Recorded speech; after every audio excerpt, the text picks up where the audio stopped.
साथियों, दिल्ली के जंतर मंतर में बेटियां मांग कर रही हैं कि उन्हें इंसाफ मिले। सेक्सुअल हरासमेंट की वो शिकार हुई हैं और उन्हें इंसाफ नहीं मिल रहा। जंतर मंतर पर बैठे हुए आज 18 दिन से ज़्यादा होने वाले हैं। मुख्य धारा का मीडिया वो दिखाना नहीं चाहता जो हकीकत है, और पुलिस प्रशासन उनके बयान दर्ज नहीं करना चाहता। इस वक्त मैं जम्मू कश्मीर हाई कोर्ट में हूँ और यहाँ पर जो लोग बैठे हैं ये मामूली इंसान नहीं। ये हाई कोर्ट के वो वकील हैं जो लोगों को इंसाफ दिलाते हैं, और हाई कोर्ट पीछे है, यहाँ पर लोगों को इंसाफ मिलता है। यहाँ से जो बात शुरू हुई है, दिल्ली में जंतर मंतर में बैठी हुई उन लड़कियों को इंसाफ दिलवाने की बात जम्मू कश्मीर से आज हुई है। हम बात करना चाहते हैं और जानना चाहते हैं एडवोकेट्स से कि ये क्या सोचते हैं कि ये जो हालात देश के बने हुए हैं इसके कारण क्या हैं। सर, क्या मानते हैं जो लड़कियां जंतर मंतर पर पिछले 18 दिन से ज़्यादा हो चुके हैं मांग कर रही हैं कि उन्हें इंसाफ मिले? इंसाफ मिलना तो दूर, उन लोगों के बयान तक दर्ज नहीं करवाए जा रहे, और जो आरोपी है, जिस पर आरोप हैं, वो खुलेआम घूम रहे हैं। देखिए जी, जो उन बच्चियों ने अपनी हिम्मत दिखाई और उनके साथ जो नाइंसाफ़ी हुई, उनके साथ जो जुर्म हुआ, वो एक भयानक और ऐसा जुर्म है जिसकी कोई तलाफ़ी नहीं। अगर कोई बच्ची अपनी अचेस्टिटी पर या अपने करैक्टर पर या अपने किरदार पर या अपनी ज़िंदगी के इस बड़े लम्हात पर इल्ज़ाम लगाती है, तो उस इल्ज़ामात को इस तरह से छोटे हल्के में नहीं लेना चाहिए। जब सुप्रीम कोर्ट तक बात पहुंची, इससे पहले भी वो कहते हैं कि वो धरने पर बैठी थी, उनको एक यकीन दहानी करी गई थी कमेटी बनाएंगे। उस कमेटी के मेम्बरान में भी डिफरेंस आ गया और उस रिपोर्ट को भी किसी ने फाड़ा, किसी ने कुछ कहा। देखिए, यहाँ बहुत सारी बातों को हशअप करने की कोशिश हो रही है, तो उनको लगा कि हमारे साथ नाइंसाफ़ी हो गई, तो बड़ी जुर्रत से, हिम्मत से पहले तो हमारी बच्चियाँ सामने नहीं आती। अगर उन खिलाड़ियों ने, उन बच्चियों ने अपना साथ जो ज्यादती हुई उसको लाने के लिए सरकार के सामने लाई, तो इंसाफ का तकाजा बनता था कि ऑनरेबल सुप्रीम कोर्ट ने जो डायरेक्शन दी थी उसको लॉजिकल कंक्लूजन पहुँचाने के लिए उसकी अगली कार्रवाई होनी चाहिए थी। तो अभी तक कार्रवाई तो हुई नहीं। आप देखें, किसी के खिलाफ भी अगर पास को लग जाए, तो चाहे वो ज़मीन से नीचे हो या पाताल में पहुंच गया हो, उसको अरेस्ट किया जाता है, और अरेस्ट करना ज़रूरी हो जाता है। तो क्यों नहीं हो रहा है? इसलिए कि वो एमपी है, इसलिए कि वो 5 टर्म का एमपी है, इसलिए वो किसी बरादरी की एक वोट बैंक से है, इसलिए। तो फिर हुक्मरान जो हैं, जो इस वक्त ऑनरेबल प्राइम मिनिस्टर साहब कहते थे, तो मुझे तो कपड़ों से पहचान आ जाती है जुर्म करने वालों के लिए। तो कबर अगर शाहीन बाग को कहा जाता था कि ये जी टेररिस्ट आगे बैठ के, अगर किसानों ने बात कही कि ये जो तो खालिस्तानी आ गए, तो आज यहाँ कौन है? बच्चियाँ अगर जंतर मंतर में आई हैं तो आप इंसाफ करो।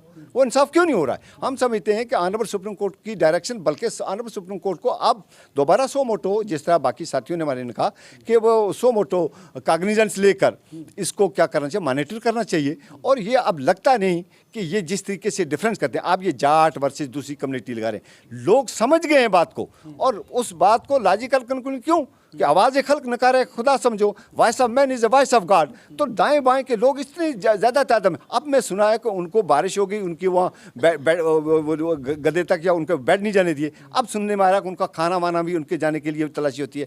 चारों तरफ से बैरिकेड हो गए। ये कौन सा इंसाफ है? कहाँ है?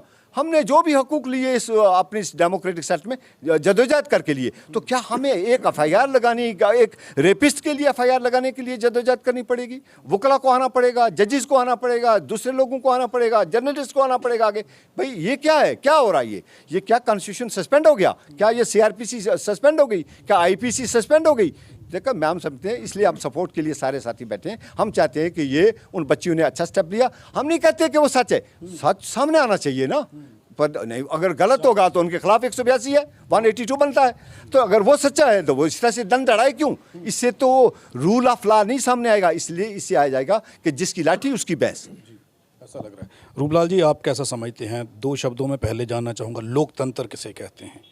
देखिए, लोकतंत्र बड़े मेहनत के बाद इस देश का कॉन्स्टिट्यूशन बना, लंबा टाइम लगा, 2 साल 11 महीने 18 दिन का टाइम लगा, और बड़ा सोच समझ के कॉन्स्टिट्यूटिव असेंबली में जो डिबेट्स हुई हैं, एक एक आर्टिकल पर कितने कितने दिन, कितने कितने घंटे की जो है वो डिबेट के बाद इस देश का कॉन्स्टिट्यूशन बनाया है।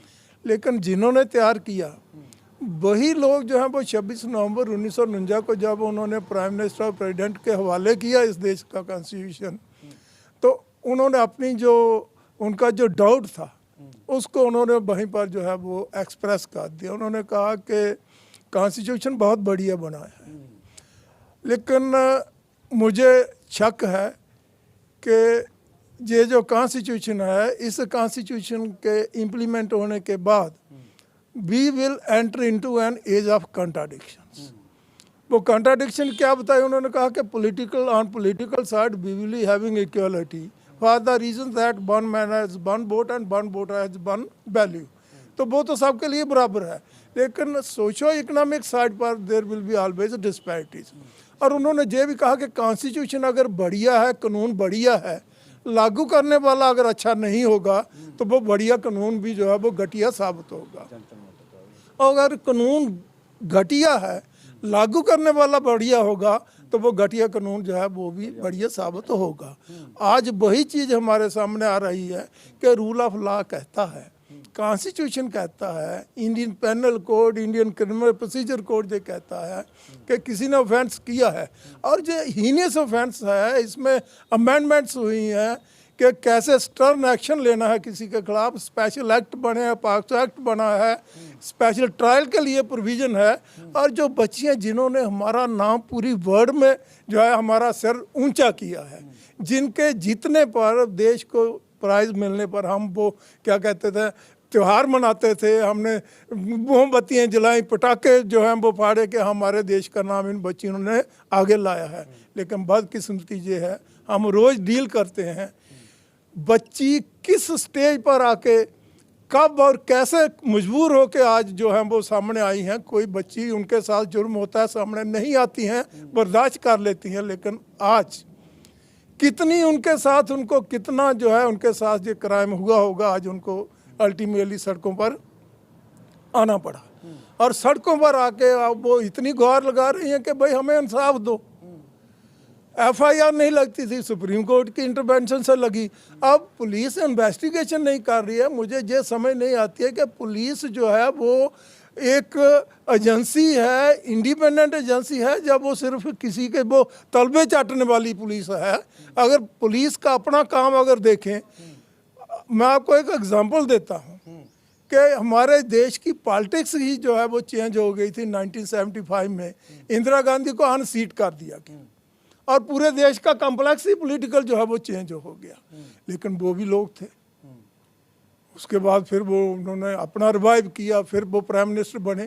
तो इस देश में ये जो लोग बैठे हुए हैं, ये जो सोच रहे हैं कि ये जो हमारा जो हमने ठेका लिया हुआ है, ये ठेकेदारी चलने वाली ज़्यादा देर अब नहीं। आपको लगता है कि उनको इंसाफ मिलेगा बच्चियों को, या जो हालात बन रहे हैं इन हालातों को आप कैसे देख रहे हैं? अब जितने जो इस देश के नेशनल जो है लोग, इस देश के जो वासी हैं, अब उन लोगों में जो फीलिंग पैदा हो गई है कि बच्चियों के साथ बेइंसाफ़ी हुई है, बच्चियों के साथ ज़्यादती हुई है, उनको इंसाफ मिलना चाहिए।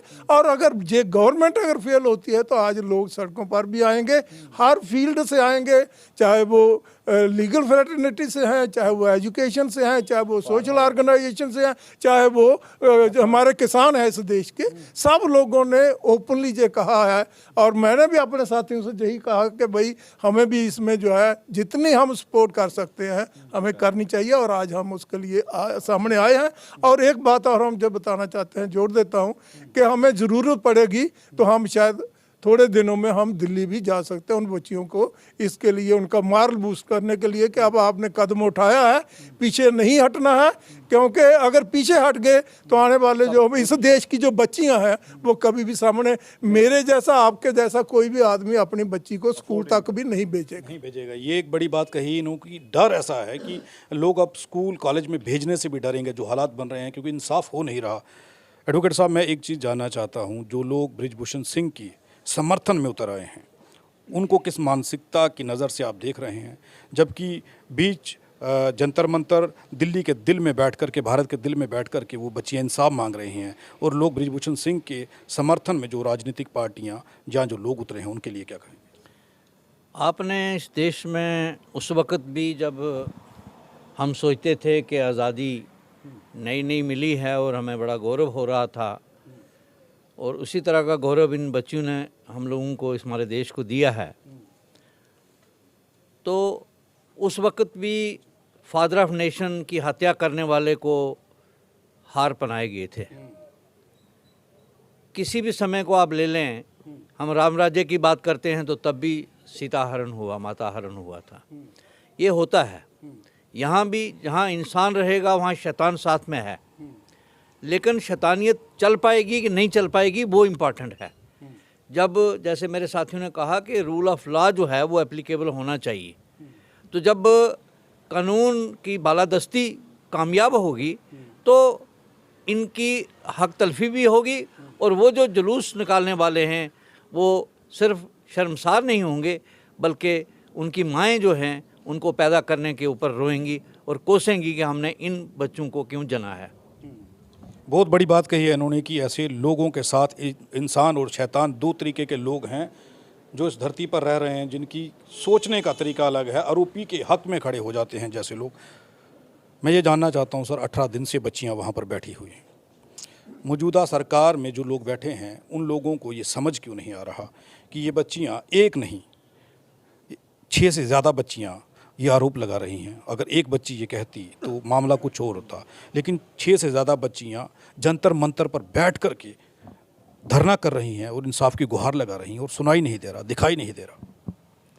देखिए, आपने ये कहा कि इनको समझ क्यों नहीं आया। समझ उनको पहले दिन से ही है इस सारे मामले की। सिर्फ वो पावर के नशे में चूर हैं और वो सोचते ये हैं कि इसको हम कहते हैं मेजॉरिटेरियन डेमोक्रेसी, यानी जिसके पास मेजॉरिटी होगी वो जैसे मर्जी राज करे, कानून की कोई ज़रूरत नहीं। That is the mind set of the present central government, और ये बात जो है अनडेमोक्रेटिक है, हम इसको कंडेम करते हैं। आपको मेजॉरिटी मिली राजा बनने के लिए, आपको राज कैसे करना है वो कानून कॉन्स्टिट्यूशन बनाया गया, उसके मुताबिक आपको राज करना है। आपको अपनी मर्जी का राज नहीं करना है, इसके लिए नहीं आपको पावर दी गई है। इसलिए जो लोगों ने पावर दी ये विश्वास करके दी कि ये बेहतर राज करेंगे। अगर वो अपनी हमाकत का राज करना शुरू किए तो लोग तो इंसाफ किसी वक्त कर ही लेंगे, मगर अब वो एक्सपोज कर रहे हैं अपने आप को, जो बच्चियों की बात ना सुन के अपने किसी एक क्रिमिनल को की प्रोटेक्शन करके वो अपने आप को नंगा कर रहे हैं। This is what I want to. ऐसा क्यों कर रहे हैं? वो तो कहते हैं ये राम राज्य बनेगा और लोग अच्छे तरीके से रहेंगे, बहुत बढ़िया जीवन होगा, तो इसे वो इसलिए कर रहे हैं कि उनका ही एक आदमी इस इल्ज़ाम में फंसा हुआ है, और वो जो एडमिट कर ले कि हमारा आदमी जो क्राइम कर सकता है, तो उनका पूरे का पूरा वो जो टीम है वो नंगी हो जाती है। इसलिए वो क्राइम एडमिट नहीं करना चाहते। पता उनको है कि क्राइम हमारे आदमी ने किया है, but they don't want to admit it. कानून को गलत तरीके से इस्तेमाल करने वाले लोगों के लिए क्या कदम उठना चाहिए? देखिए, जहाँ पर कानून का राज नहीं होगा वहाँ पर कियाटिक सिचुएशन आती है। जैसे आप पाकिस्तान में कल परसों से देख रहे हो, लोगों ने अल्टीमेटली कानून को खुद ही अपने हाथ में ले लिया। पुलिस वालों के घर भी गए और वो गया, तो अपराजिता आ जाती है जब कानून की बालादस्ती को हम ना माने। तो ये बात इस सरकार को भी समझ जानी चाहिए। पाकिस्तान जैसे हालात बन जाते हैं उन देशों के जिन देशों में कानून व्यवस्था चरमराने लगती है। एडवोकेट साहब, लगता था कि एक ऐसा समय आएगा लड़कियों को अपने इज्जत और सेक्सुअल हरासमेंट की होने के बाद जंतर मंतर पर बैठ कर के इंसाफ की मांग करना पड़ेगा। ऐसा होना नहीं चाहिए, क्योंकि हम सारे एक जैसे हैं और जो कॉन्स्टिट्यूशन हमें मिला उसके राइट्स हम सब के लिए एक ही जैसे हैं। अब इन्होंने ये होने दिया है तो ये इंडिकेशन, जैसे मेरे साथी ने कहा, हिटलर शाही की तरफ है। तो उनकी मनमानी वो करना चाहते हैं, वो मनमानी से सरकार चलाना चाहते हैं, अपनी मर्ज़ी से सब कुछ कर रहे हैं। तो अब ये जो ऐसी बात है ये गलत बात है, इसको ठीक करने की ज़रूरत है अगर आने वाले दिनों में पब्लिक के साथ रहना है। एक एडवोकेट से ज़्यादा एनालाइज कोई मेरे ख्याल से बेहतर नहीं कर सकता। जब ये सरकार चुनी जा रही थी, 2014 का वो समय था, तो आप उस वक्त कैसे देख रहे थे? लग रहा था कि बढ़िया सरकार चुनी जाने वाली? इसको तो पहले से हमने देख लिया था, जब मनमोहन सिंह जी ने कहा था कि अगर हुकूमत ऐसे शख्स के पास जाएगी तो भारत के लिए ख़तरा है। तो हमें मालूम था, इसलिए हमने कोई इनका सपोर्ट नहीं किया उस वक्त भी, आज भी नहीं करेंगे, क्योंकि ये ठीक कर ही नहीं रहे। आप क्या समझते हैं कि ये जो हालात बन रहे हैं, बनाए जा रहे हैं, बन गए हैं, इन दोनों में फ़र्क क्या लगता है? ये बनाए गए हैं, बन चुके हैं, आपको क्या लगता है? जब कॉन्स्टिट्यूशन इम्प्लीमेंट नहीं हुआ था, जब 47 से पहले या अंग्रेज़ों के भी आने से पहले जो माइंडसेट था एक, जिसमें कि जनता को कुछ समझना ही नहीं है और उनको डिस्क्रिमिनेट भी करना है, हायरार्की में भी रखना है, फिर उनके साथ अत्याचार भी करने, मुझे लगता है वो माइंडसेट अभी तक चेंज नहीं हुआ। ये अकेला उदाहरण नहीं है जो आप जंतर मंतर की बात कर रहे हैं। आप रसाना को देख लीजिए, उन्नाव का देख लीजिए, हाथरस की बच्ची को कहाँ इंसाफ मिला, चिन्मयानंद केस में कहाँ मिला, जो किसानों को रोंदा गया था उसमें कहाँ इंसाफ मिला, बिल्किस बानो का केस देख लीजिए, जो बलात्कारी छोड़े गए उनको हार पहनाए गए। क्या मैसेज दिया पूरे कंट्री को भाजपा ने और केंद्र सरकार ने? मोदी और शाह का बड़ा नाम चलता है यहाँ पे, तो क्या क्या मैसेज दिया? तो ये पहले दिन से ही, और मैं तो कहूँगा 2001 से गोधरा से ही मैसेज देते आ रहे हैं। ये एक ही मैसेज देते हैं कि अगर हम सत्ता में रहेंगे तो मर्जी की सत्ता चलाएंगे, सत्ता से बाहर रहेंगे तो भी हम किसी को चलने नहीं देंगे। तो वही तानाशाही वाला जो एक माइंड सेट है वो लेके ये सत्ता में आए थे 14 में, केंद्र में। पहले तो गुजरात में भी इनकी सरकार आप देख लीजिए, उसमें भी बहुत बुरा हाल था। तो 14 से लेके आज तक जो हालात इन्होंने बनाए हैं सब सामने हैं। तो मेरा ऐसा मानना है कि इनको सब पता है और ये डेलिबरेटली कर रहे हैं। इन्होंने अपने क्रिमिनल्स को, अपने हार्डकोर क्रिमिनल्स को खुला छोड़ रखा है। आप पार्लियामेंट में अगर पूछेंगे कितने क्रिमिनल्स है, परसेंटेज ऑफ एमपीज की राज्यसभा लोकसभा में या एमएलएस की आप लिस्ट देख लीजिए, तो सबसे ज़्यादा इन्हीं की पार्टी के मिलेंगे आपको। कोई एक्शन उनके खिलाफ नहीं होता, अपोजिशन के खिलाफ फिर भी ये एक्शन कर देते हैं, मगर अपने किसी क्रिमिनल के खिलाफ कोई एक्शन नहीं करते। अभी कर्नाटका में चुनाव चल रहे हैं, वहाँ देख लीजिए किस क्रिमिनल के खिलाफ इन्होंने एक्शन किया। तो ये जो बच्चियाँ कह रही हैं, मेरे फाजिल दोस्त पहले भी कह चुके हैं, कोई भी आदमी किसी पे जब इस तरह का सीरियस एलिगेशन लगाता है तो लॉ क्या कहता है? इमीडिएटली एफआईआर होनी चाहिए। और इन केसेस में जिनमें पॉक्सो भी हो, इस तरह के रेप केसेस का और ईव टीजिंग का और मोलेस्टेशन का, इस तरह के चार्जेस हों, इमीडिएटली उसको अरेस्ट करना है। अब बात उठ रही है कि वो एमपी है और संघ का अध्यक्ष है कुश्ती फेडरेशन का और वो भाजपा से है। अरे भाई, जब इतनी जिम्मेवार पोस्टों पे है तो फिर कानून और संजीदा है। आम आदमी रेप करता है तो थोड़ी सी लीनियंसी हो सकता है, पुलिस या कोर्ट कहीं ले ले, मगर अगर एक वकील या एक जज रेप कर दे तो यही चीज एक कानून बनाने वाली पार्लियामेंट क्या करती है? पार्लियामेंट का काम है कानून बनाना। तो कानून दान अगर इस तरह का काम करेंगे तो ये बहुत ज्यादा सीरियस इशू है। लेकिन इस चीज को मोदी और शाह को कोई फर्क नहीं पड़ता, भाजपा को फर्क नहीं पड़ता, केंद्र सरकार को कोई फर्क नहीं पड़ता। मेरा ऐसा मानना है कि उन्होंने फॉर ग्रांटेड ले लिया जनता को। जो श्रीलंका में हो चुका, जो पाकिस्तान में हो रहा है, उन्हें नहीं दिख रहा। मुझे लग रहा बहुत जल्द इंडिया में होगा। वो ऐसे हालात पैदा कर रहे हैं। अगर इन बच्चियों को इंसाफ नहीं मिला तो मेरा ऐसा मानना है कम से कम 60 से 70% जो जनता है वो एजिटेट हो जाएगी और सड़कों पे उतरेगी और हालात बदतरीन कर देगी इन लोगों के लिए। इनका जीना मुहाल हो जाएगा। ये चीज़ें जो हो रही हैं ये संविधान के लिए और देश के लिए ठीक नहीं है। मैं जानना चाहूँगा, देश के प्रधानमंत्री सर्वश्रेष्ठ प्रधानमंत्री हैं, पूरी दुनिया में उनका डंका बज रहा है, और देश के अंदर के हालात जो हैं उस पर प्रधानमंत्री खामोश क्यों? देखिए, खामोशी के बारे में मैं आपको बात कहूँ, उनके घर का बंदा यानी कि उन्हीं की गवर्नमेंट का मेंबर पार्लियामेंट इसमें विलिप्त मतलब पाया गया है, तो उनको चुप ही रहना है। वो जो लड़कियां हैं वो भी तो इसी घर की हैं, इसी देश की। प्रधानमंत्री अपने जो हमारे प्रधानमंत्री जी है वो अपने मन की बात बताते हैं, किसी की मन की सुनते नहीं हैं। जो उनकी असल बात है वो अपने मन की बताते हैं, किसी की मन की सुनते नहीं हैं। तो इस बात का अब किसी भी, आप देखिए जितने भी हमारे मुद्दे रहे होंगे, प्रधानमंत्री जी की किस मुद्दे पे कोई टिप्पणी आई है? आती नहीं है। वो इतना संजीदगी से लेते ही नहीं है। सबसे बड़ी प्रॉब्लम है। मन की बात प्रधानमंत्री सुनाना चाहते हैं, किसी की नहीं सुनना चाहते। आप मुझे बताइए कि आप लोग क्या समझते हैं, ये देश के जो हालात हैं ये बनने के कारण कुछ और हैं या मौजूदा सरकार का फेलियर है? ये देखें, इस आप बात करोगे, आज की जो मौजूदा सरकार है उसका मकसद और काम करने का जो नज़रिया है वो सबको पता है कि एक तरफ है कि एक लोगों के बीच में एक जो है प्रॉपरली एक ऐसा मैसेज डालो, कोई भी एक्टिविटी अगर उनकी होगी तो वो इस तरह का मैसेज होता है कि हम जो है यहाँ पे कम्युनल लाइंस के ऊपर जो है गवर्नमेंट फॉर्म करेंगे और चलाएंगे, देश के अंदर चलेगी। और ऐसे ही नैरेटिव सेट किए जाते हैं जिस पे उनको वोट बटोरना होता है। आज के दिन अगर जिस मकसद पे हम जो बैठे हुए हैं यहाँ पे, आज हमारे जितने भी वकला हजरत, हमारा देखो, मुझे इस वक्त आज वो बातें याद आ रही हैं प्रधानमंत्री साहब की, बेटी बचाओ बेटी पढ़ाओ, सबका साथ सबका विकास सबका विश्वास। आज क्या है, आज क्या दिख रहा है हमें? बेटी बचाओ बेटी पढ़ाओ, ये इसीलिए यही इनका नारा है, यही इंसाफ है उनके लिए कि आज बच्चियाँ जो देश का नाम रोशन करके आई हैं, ठीक है, जो बाहर जाके देश का नाम रोशन करके आई हैं, अपने लिए इंसाफ मांग रही हैं, आज उनको इंसाफ देने के लिए हमारी मौजूदा सरकार तैयार नहीं है। उसके लिए भी हमारे सुप्रीम कोर्ट की मुदाखलत हुई।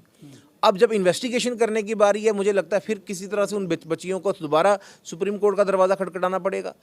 ये बहुत ही बदकिस्मती है हमारे लोगों की, हमारी, मैं वो कहूँगा क्योंकि हम इस देश के वासी हैं, कि हमारे ऊपर ऐसी सरकार है, हमारे ऊपर जो ऐसी सरकार आज कर रही है जिसका मकसद सिर्फ और सिर्फ हम लोगों को बांटना है, हम लोगों को जो है दबाना है। और यहाँ पे रूल ऑफ लॉ जिसकी बात की सब वकील हजरात ने, वो बिल्कुल कहीं नज़र नहीं आ रहा है। तो हमारी यही है कि इनको समझना चाहिए कि जनता रोड पे आए उससे पहले यहाँ पे देश के अंदर रूल ऑफ लॉ स्थापित किया जाए, ताकि यहाँ पे हर समाज का हर वर्ग जो है अपने आप को एक सेफ और सिक्योर महसूस करे। बस जीती हुई सरकारों की जिम्मेवारियां क्या रहती हैं ये आप सब जानते हैं, और ये संविधान में साफ साफ लिखा गया है कि मौजूदा सरकार की कुछ जिम्मेवारियां होती हैं।